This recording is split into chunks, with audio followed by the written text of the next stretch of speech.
अंडा भात चव जर मला विचाराल तर शेवटच जो आणि उन्हून हाय तवरच द्यायचा दणका मग या की खायला. आणि कसं बनवायचं चला की बघूया. तर सगळ्यात आधी कांदा, टोमॅटो, हिरवी मिरची, हिरवी कांद्याची पात अशी बारीक चिरून घ्यायची. आता फोडणीसाठी तेलात टप्प्याटप्प्यानं आधी जिरं घाला, नंतर कढीपत्ता, हिरवी मिरची, कांदा घालून असं परतून घ्या.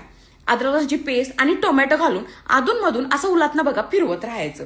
आता ह्याच्यातच हिरवी कांद्याची पात, हळद, लाल मिरची पावडर, गरम मसाला, चवीनुसार मीठ घालायचं आणि असं बघा उलटपालट करायचं. आता घरात हाय नाही तेवढी सगळी अंडी घ्यायची बघा. आणि ह्या अंड्याचा तर विषयच हार्ड आहे, कारण आधीच लिहून आलंय पावर. आता अंड बघा असं चांगलं फेटून घ्यायचं. आता ते फेटलेलं अंड घालायचं, शिजलेला भात घालायचं आणि सगळं बघा असं एकजीव करून घ्यायचं. आता शेवटी की नाही कोथिंबीर आणि हिरव्या कांद्याची पात अशी इसकटायची आणि उन्हून हाय तवरच द्यायचा दणका आणि